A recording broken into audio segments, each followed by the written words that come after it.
నమస్తే, welcome to 69 TV news. నేను శ్రీకాంత్. ముందుగా బులెటిన్లో హెడ్లైన్స్ చూద్దాం.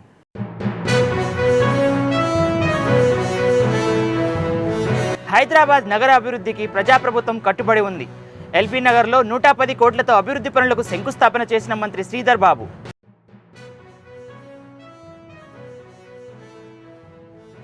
దొడ్డు బియ్యం అమ్ముకుంటున్నారనే ప్రభుత్వం సన్నబియ్యం అందిస్తోంది. కొండాపురం తండాలో లబ్ధిదారుల ఇంట్లో భోజనం చేసిన ఎమ్మెల్యే యశస్విని రెడ్డి.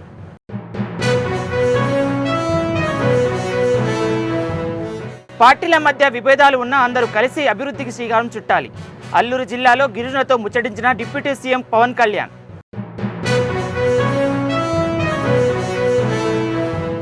పిఠాపురం నియోజకవర్గంలో 40 కోట్లతో రోడ్డు అభివృద్ధి పనులకు శ్రీకారం. ఎవరికి ఏ సమస్య ఉన్నా వెంటనే పరిష్కరిస్తామన్న ఎమ్మెల్సీ నాగబాబు.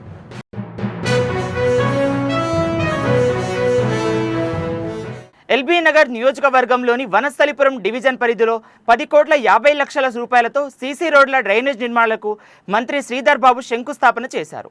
వనస్థలిపురం కార్పొరేటర్ రాగుల వెంకటేశ్వర్ రెడ్డి ఆధ్వర్యంలో నిర్వహించిన కార్యక్రమంలో కాంగ్రెస్ సీనియర్ నేత మధు యాస్కి గౌడ్తో పాటు పలువురు కాంగ్రెస్ నాయకులు, అధికారులు పాల్గొన్నారు.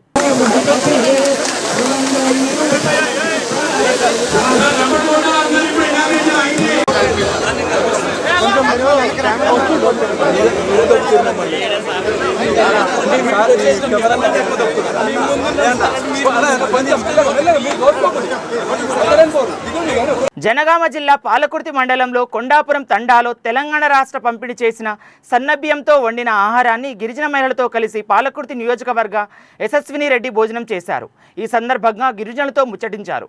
దొడ్డు బియ్యాన్ని పంపిణీ చేస్తే అమ్ముకుంటున్నారని, లేకుంటే దోశలకో పిండి వంటలకో వాడుకుంటున్నారని, సన్నబియ్యం అయితే పేదవాళ్లకే కాకుండా అందరికీ తినేందుకు ఉపయోగపడతాయని ప్రభుత్వం సన్నబియ్యం పంపిణీ చేసిందన్నారు.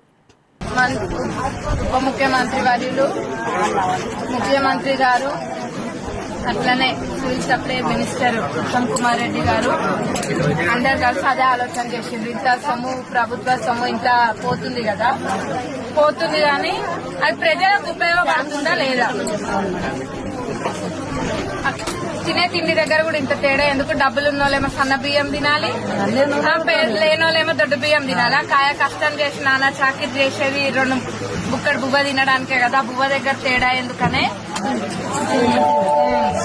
ప్రభుత్వాలు మారుతున్నా మనమెవరం శత్రులం కాదని, పార్టీల మధ్య విభేదాలు ఉన్నా అందరం అభివృద్ధికి శ్రీకారం చుట్టాలని ఉప ముఖ్యమంత్రి పవన్ కళ్యాణ్ అన్నారు. అల్లూరు జిల్లా డుబ్రిగూడ మండలం పేదలపాడులో అడవి తల్లి బాట కార్యక్రమానికి ప్రారంభించిన అనంతరం రహదారులకు పవన్ కళ్యాణ్ శంకుస్థాపన చేశారు. అనంతరం 1000 కోట్లతో రోడ్ల నిర్మాణం పనులకు శ్రీకారం చుట్టిన ఆయన వారం రోజుల్లో పనులు పట్టాలెక్కుతాయని తెలిపారు. స్వాతంత్రం వచ్చి ఎన్ని సంవత్సరాలు అవుతున్నా మీరు ప్రేమించి మా గ్రామానికి వచ్చినంత అధికారులు ఎవరు మునుపటి రాలేదు సార్. అభివృద్ధి కావాలి సార్. మేము చాలా ఇబ్బంది పడినాం సార్. మా గ్రామంతా మాకు తంగ తహచలిస్తే కనీసం ఖాళీ నడకలు వచ్చినాం సార్. ఏనాకిచ్చి మా పీటీజీ గ్రామంతా కనీస సౌకర్యాలు ఇల్లాంచి మీరు మమ్మ చాలా గుర్తించతారు సార్. అందుకు మేము చాలా రుణపడ మంజానం సార్. వచ్చేట ఫ్రెండ్స్ వ్యక్తిస్కే చాలా తక్కువ సార్. మీరు మమ్మ ప్రేమించి తెచ్చక అంబార్స్కే ప్రేమించ ఇల్లోరు సార్. ఏనాకిచ్చి సార్ మా ఇచ్చే మారుమూల ప్రాంతంతా మన డుమ్మిరిగూడ హెడ్ క్వార్టర్ దగ్గర మంజాన్స్కే మనాట ఇప్పటి వరకు రోడ్డు వాహాలే సార్. గొల్లప్రోలు మండలం చేబ్రోలు గ్రామంలో పవన్ కళ్యాణ్ నివాసంలో ఎమ్మెల్సీ నాగబాబు సమావేశం ఏర్పాటు చేశారు. ఈ సమావేశంలో ఆయన మాట్లాడుతూ పిఠాపురం నియోజకవర్గంలో 40 కోట్ల రూపాయలతో రోడ్ల అభివృద్ధి పనులు చేపడుతున్నామని, ఇప్పటికే కొన్ని పనులు పూర్తయ్యాయని తెలిపారు. పిఠాపురం నియోజకవర్గాన్ని మరింత అభివృద్ధి చేస్తామన్న ఆయన ఎవరికి ఏ సమస్య ఉన్నా ఇన్ఛార్జ్ శ్రీనివాస్ దృష్టికి తీసుకొస్తే పరిష్కరిస్తామన్నారు ఎమ్మెల్సీ నాగబాబు. గౌరవ ఉప ముఖ్యమంత్రి శ్రీ పవన్ కళ్యాణ్ గారు ప్రాతినిధ్యం వస్తున్న పిఠాపురం నియోజకవర్గంలో గొల్లప్రోలు దాదాపు 89 లక్షల వ్యయంతో నిర్మించిన ప్రాథమిక ఆరోగ్య కేంద్రం నిన్న ప్రారంభించాం. ఈ ఆసుపత్రిలో సుమారు 23,146 మంది ప్రజలకు నిరంతరం సేవలు అవుతాయి.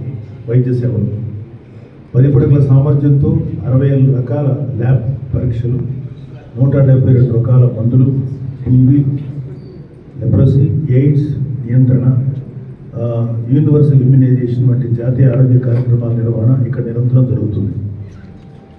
అలాగే నిన్న గొల్లప్రోలు తహసీల్దార్ గారి కార్యాలయం, శ్రీ పవన్ కళ్యాణ్ గారు చొరవతోటి 60 లక్షల వ్యయంతో తహసీల్దార్ కార్యాలయం కోసం ఆధునిక సదుపాయాలతో నూతన భవనం నిర్మించారు. మండల పరిషత్ అభివృద్ధి కార్యాలయం ఆవరణలోనే ఉండటం వల్ల ప్రజాసేవల పరిధి మెరుగుపడి ప్రజా వినతి దరఖాస్తులపై త్వరితగతిన చర్యలు తీసుకోవడానికి వీలుగా మారింది. అలాగే గొల్లప్రోలు నగర పంచాయతీ తాగునీటి సరఫరా అభివృద్ధి గౌరవ ఉప ముఖ్యమంత్రి శ్రీ పవన్ కళ్యాణ్ గారు పిఠాపురం పర్యటనలో తాగునీటి సమస్యలపై దృష్టి సారించారు. అన్నమయ్య జిల్లా తంబేపల్లి మండలం ఎర్రగుంట్ల వద్ద 2 కార్లు ఎదురెదురుగా ఢీకొన్న ఘటనలో హ్యాంద్రి Nivas Sujala Sravanthi special deputy collector రమా మృతి చెందారు. ప్రమాదంలో గాయపడిన మరో 4గురిని రాయచోటి ప్రభుత్వ ఆసుపత్రికి తరలించారు. పీలేరులో స్పెషల్ డిప్యూటీ కలెక్టర్గా పనిచేస్తున్న రమాదేవి రాయచోటి కలెక్టరేట్లో గ్రీవెన్స్ కార్యక్రమాన్ని వెళ్తుండగా ప్రమాదం జరిగింది. ఆమె వెళ్తున్న కారును ఎదురుగా వస్తున్న మరో కారు ఢీకొట్టింది. ఈ ఘటనలో తీవ్రంగా గాయపడిన రమను ఆసుపత్రికి తరలించే లోపలే మృతి చెందారు. ప్రమాదంపై ముఖ్యమంత్రి చంద్రబాబు, మంత్రులు లోకేష్, అనగాని సత్యప్రసాద్ తీవ్ర విచారం వ్యక్తం చేశారు. అసూలు బాసిన ప్రభుత్వ అధికారిని ఎస్డిసి రమగారికి రాష్ట్ర ప్రభుత్వం తరపున, అధికారుల తరపున, మా తరపున శ్రద్ధాంజలి ఘటిస్తున్నాం. వారి యొక్క ఉద్యోగరీత్యా పొద్దున్నే రాయచోటి కలెక్టరేట్లో నిర్వర్తించేదానికి వస్తున్న ఆమె దుర్ఘటన పాలై అక్కడ ప్రమాదవశాత్తు మరణించడం జరిగింది. ఈ దుర్ఘటనను రాష్ట్ర ముఖ్యమంత్రి వర్యులు నారా చంద్రబాబు నాయుడు గారు, అలాగే మంత్రివర్యులు లోకేష్ బాబు గారుగా దిగ్భ్రాంతి వ్యక్తం చేశారు. వారి కుటుంబానికి అలాగే వారి శ్రేయోభిలాషులందరికీ ప్రభుత్వం తరపున శ్రద్ధాంజలి ఘటిస్తున్నాం. నెల్లూరు బుచ్చిరెడ్డిపాలెం నగర పంచాయతీ కార్యాలయంలో జరిగిన కౌన్సిల్ సమావేశం రససభగా సాగింది. చైర్పర్సన్ సుప్రజా మురళి ప్రవేశపెట్టిన తీర్మానాల విషయంలో వైసీపీ కౌన్సిలర్లు అసహనం వ్యక్తం చేశారు. ప్రతిపక్ష పార్టీ అని తమ వార్డులకు నిధులు ఇవ్వకుండా ఏకపక్ష ధోరణి వ్యవహరించడం సరికాదని మండిపడ్డారు. దీంతో వారు సమావేశాన్ని బైకాట్ చేశారు.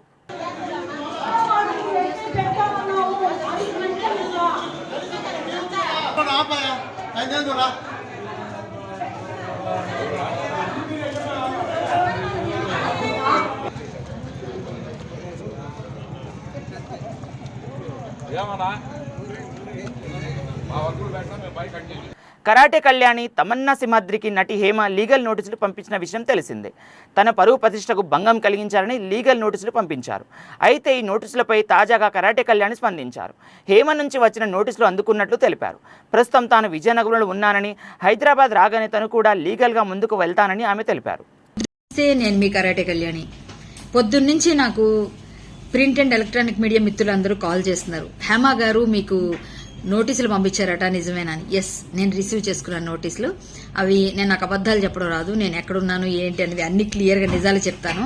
సో నేను మా ఊర్లో ఉన్నాను ఇప్పుడు, కాబట్టి నేను మీ అందరికీ రెస్పాండ్ అవ్వలేకపోతున్నాను. విజయనగరంలో ఉండడం వల్ల నాకు నోటీసులు నేను తీసుకున్నాను. నా పనుల మీద నేను వచ్చేసాను. సో దానివల్ల నేను కూడా లీగల్ ఫైట్కి సిద్ధంగానే ఉన్నాను. ఆవిడకి నేను రిప్లై ఇస్తాను. అలాగే నా నోటీసులు కూడా ఆవిడకి అందుతాయి. ఎందుకంటే నేను మీడియాలో ప్రచారమైన వాటిని నేను కూడా మాట్లాడాను. అంతకుమించి నేను డిబేట్లో తప్ప ఇంకెక్కడ ఆవిడ పర్సనల్ వ్యక్తిగతంగా నాకేం గ్రడ్జ్ లేదు. అలా ఉంటే మా అసోసియేషన్లో ఆవిడ పైన వేసిన సస్పెన్షన్ ఎత్తివేసేటప్పుడు నేను కూడా మాలో జాయింట్ సెక్రటరీగా నేను కూడా ఓటు వేసింది ఆవిడకే. సరేలేండి, అయింది, దానికి సంబంధం లేదు. ఆవిడ్ని మనం సస్పెన్షన్ పెట్టడం కరెక్ట్ కాదు, తీసేసేయండి అని నేను కూడా సపోర్ట్ చేశాను. నాకు పర్సనల్ గ్రడ్జ్ ఆవిడ పైన ఉంటే నేను ఆ సస్పెన్షన్ టైంలో కూడా నేను ఆవిడకి ఓటు వేయకూడదు కదా మరి. సో నాకు పర్సనల్గా నాకే లేదు. ఆవిడ ఎందుకో ఇన్ని నెలల తర్వాత మళ్ళీ ఇప్పుడు మీడియాలో నాకు అటెన్షన్ తగ్గింది, నాకు కొంచెం నా పేరు వినిపించాలనుకొని దానికి ఎవరైతే కరెక్ట్ అని కరాటే కళ్యాణి కరెక్ట్ అని నా పేరు ఎంచుకున్నట్టున్నారు.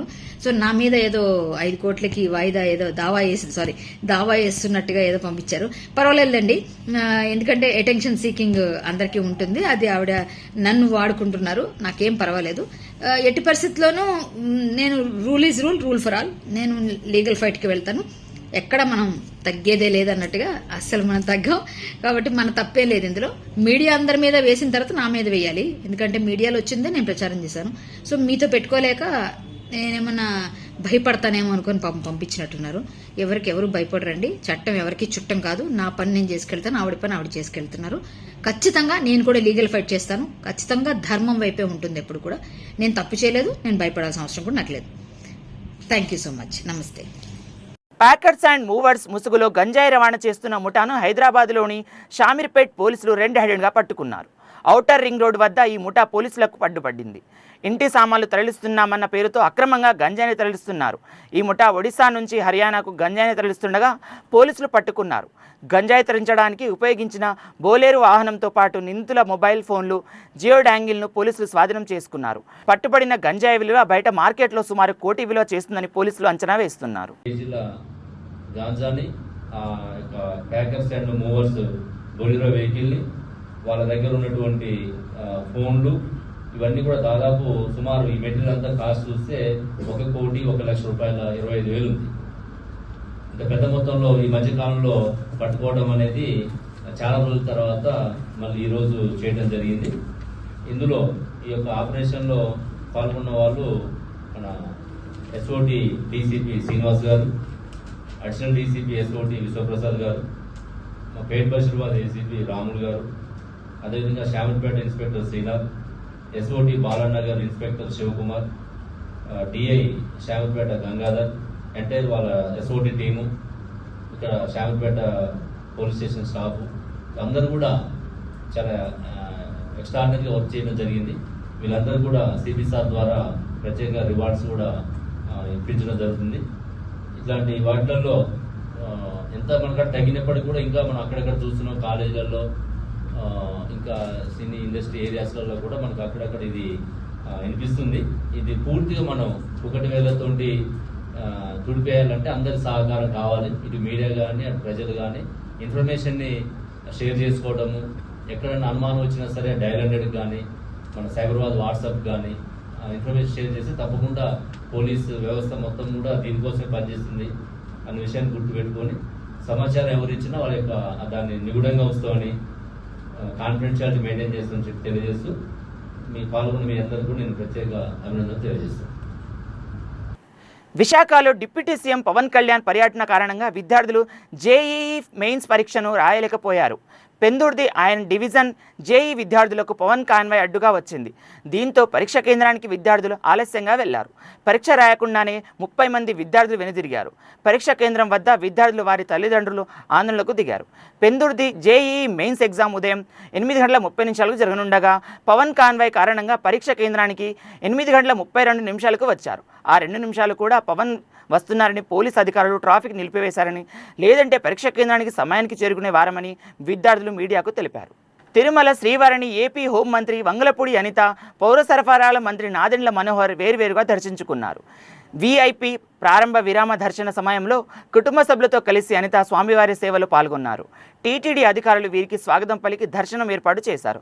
దర్శనం అనంతరం రంగనాయకుల మండపంలో పండితులు వీరికి ఆశీర్వచనం చేసి స్వామివారి తీర్థప్రసాదాలు అందజేశారు. పరిపాలన గురించి ఆలోచించాలంటే శ్రీరాముని పరిపాలన గురించి ఆలోచన చేయాలి. అటువంటి సుపరిపాలన ఈరోజు ఎన్డీఏ గవర్నమెంట్లో ఆంధ్రప్రదేశ్లో ఉండాలని, అదేవిధంగా దేశంలోని కూడా నరేంద్ర మోడీ గారి ఆధ్వర్యంలో ఆ సుపరిపాలన ఉండాలని మనస్ఫూర్తిగా కోరుకుంటూ, ఏదైతే ఈరోజు చంద్రబాబు నాయుడు గారు దీక్ష పూనేరో 2047 విజన్ ప్రకారం కానీ P4 విధానంలో బంగారు కుటుంబాలని అభివృద్ధిలోకి తీసుకురావాలని చెప్పి ఏదైతే కంకణం కట్టుకున్నారో ఆ విషయంలో ఎక్కడా కూడా ఎటువంటి ఇబ్బందులు రాకుండా అన్నీ కూడా సక్రమంగా పూర్తవ్వాలని ఆ దేవదేవుని కోరుకుని ఈరోజు అందరూ కూడా సుభిక్షంగా ఉండాలని ఆ దేవదేవుని కోరుకుని రావడం జరిగింది.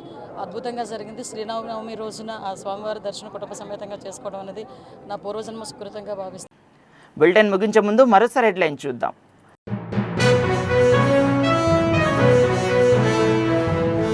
హైదరాబాద్ నగర అభివృద్ధికి ప్రజాప్రభుత్వం కట్టుబడి ఉంది.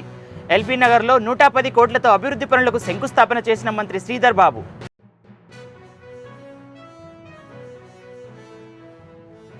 దొడ్డు బియ్యం అమ్ముకుంటున్నారనే ప్రభుత్వం సన్నబియ్యం అందిస్తోంది. కొండాపురం తండాలో లబ్ధిదారుల ఇంట్లో భోజనం చేసిన ఎమ్మెల్యే యశస్విని రెడ్డి.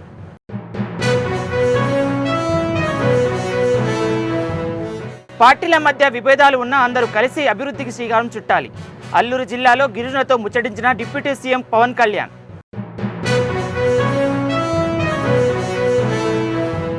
పిఠాపురం నియోజకవర్గంలో 40 కోట్లతో రోడ్డు అభివృద్ధి పనులకు శ్రీకారం. ఎవరికి ఏ సమస్య ఉన్నా వెంటనే పరిష్కరిస్తామన్న ఎమ్మెల్సీ నాగబాబు.